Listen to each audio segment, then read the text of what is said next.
Halo, perkenalkan nama saya Fatir Abdul Rashid dengan NIM CA2511000271. Di sebelah sini juga ada teman saya. Halo, nama saya Jaki Rolwiko dengan NIM CA2511000293. Halo, nama saya Cindy Febrianka, NIM-nya CA25110819. Saya juga kumpul toleransi etnis, terdiri dari campuran etnis yang datang dari berbagai penjuru Jawa, Sunda, Melayu, Arab, Tionghoa, Portugis, dan banyak lainnya. Identitas unik baru, proses kumpul toleransi yang panjang ini membentuk nilai sosial dan budaya baru yang unik, berbeda dari etnis asalnya. Komposisi etnis dan sejarah penduduk kolonial dan multiras. Pada abad ke-17, Batavia merupakan pelabuhan kosmopolitan. Penduduknya beragam, termasuk Belanda 7%, Asia Kristen Mestizo 20%, Tionghoa 10%, serta Melayu, Jawa, dan Bali 12%. Yang kedua, peran budak dan migran. Lebih dari 50% populasi awal terdiri dari budak yang didatangkan dari berbagai daerah Nusantara hingga India, yang kemudian menjadi salah satu pilar akulturasi, genetik, dan budaya. Asimilasi penduduk lokal, penduduk asli di sekitar wilayah Jakarta, terutama Sunda dan Jawa, mulai berasimilasi secara bertahap dan membentuk komunitas Betawi yang kohesif. Etnis termuda Indonesia, Betawi sering dianggap sebagai kelompok etnis paling muda di Indonesia. Melestarikan hasil dinamis perpaduan budaya dan genetik yang terus berjalan. Budaya dan tradisi khas Betawi contohnya yaitu ondel-ondel boneka raksasa yang berfungsi sebagai penolak bala, pelindung desa. Kini adalah salah satu ikon budaya utama kota Jakarta yang paling terkenal. Dua, tanjidor, musik tradisional yang menggunakan alat musik drum bergaya Eropa. Tiup. Tanjidor, musik tradisional yang menggunakan alat musik tiup bergaya Eropa, berpaduan unik antara barat dan lokal yang energi. Lenong, teater rakyat Betawi yang menghibur menyajikan cerita kehidupan sehari-hari dengan dosis humor yang kental dan improvisasi spontan.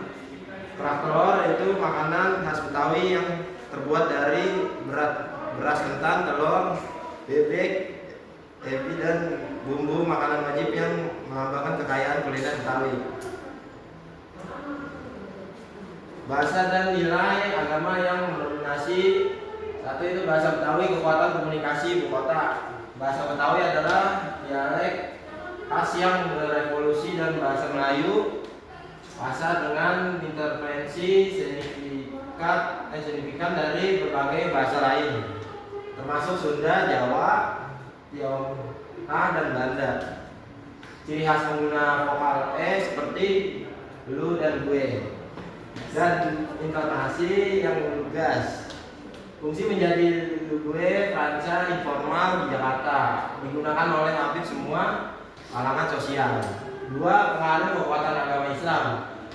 Mayoritas suku Betawi memeluk agama Islam Sunni sekitar 97,1%.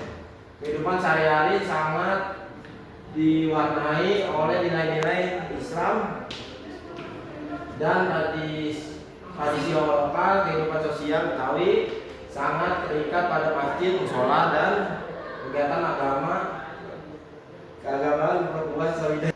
Terdapat juga minoritas kecil yang memeluk Kristen dan Buddha, mencerminkan sifat multietnis awal kota.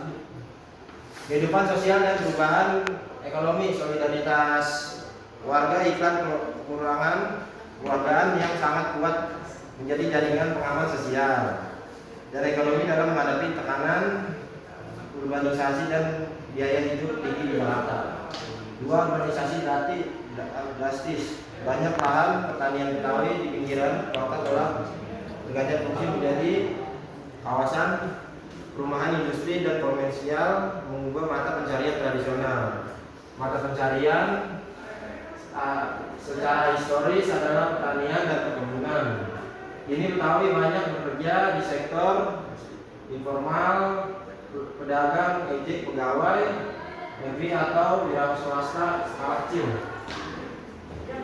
Tantangan modernisasi dan globalisasi.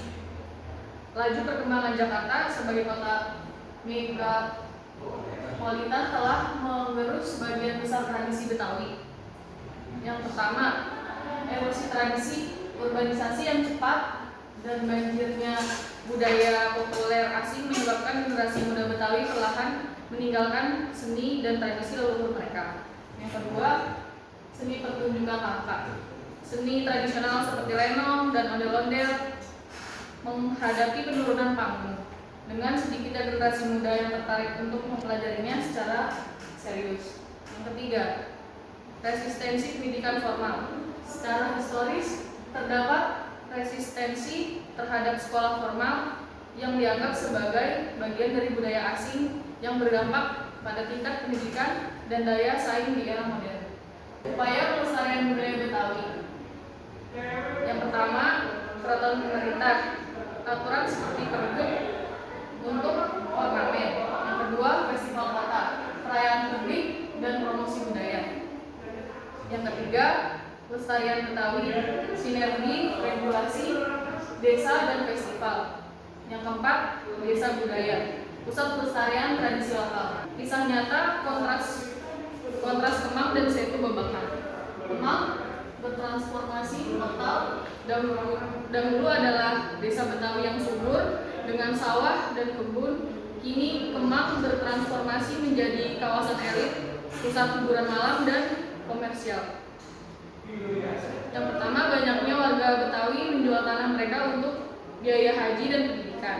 Yang kedua, perubahan ini menyebabkan hilangnya ruang terbuka hijau dan sering terjadi banjir di kawasan tersebut. Yang kedua, Setu Babakan atau oase budaya. Setu Babakan menjadi contoh nyata bagaimana tradisi Betawi dapat dijaga di tengah kota metropolitan. Yang pertama, menjadi tempat wisata dan edukasi tentang rumah, pakaian, tarian, dan masakan Betawi. Yang kedua, berfungsi sebagai museum hidup yang aktif memproduksi dan menampilkan budaya lokal. Kesimpulannya, menjaga warisan Betawi untuk masa depan Jakarta. Yang pertama, menjadi jantung budaya Jakarta. Betawi adalah esensi dan jiwa budaya Jakarta yang harus terus dijaga, menjembatani masa lalu, masa kini, dan masa depan kota. Yang kedua, lebih dari nostalgia, pelestarian bukan hanya tentang mengenang masa lalu, tapi juga merupakan penguatan identitas kolektif dan potensi ekonomi lokal atau wisata budaya. Yang ketiga, peran generasi muda. Dibutuhkan dukungan kolektif agar generasi muda Betawi merasa bangga dan bersemangat untuk melestarikan warisan leluhur mereka, memastikan kelangsungan budaya yang unik ini. Apresiasi dan pelestarian suku Betawi adalah kunci untuk menjaga keberagamaan dan karakter Jakarta yang sesungguhnya.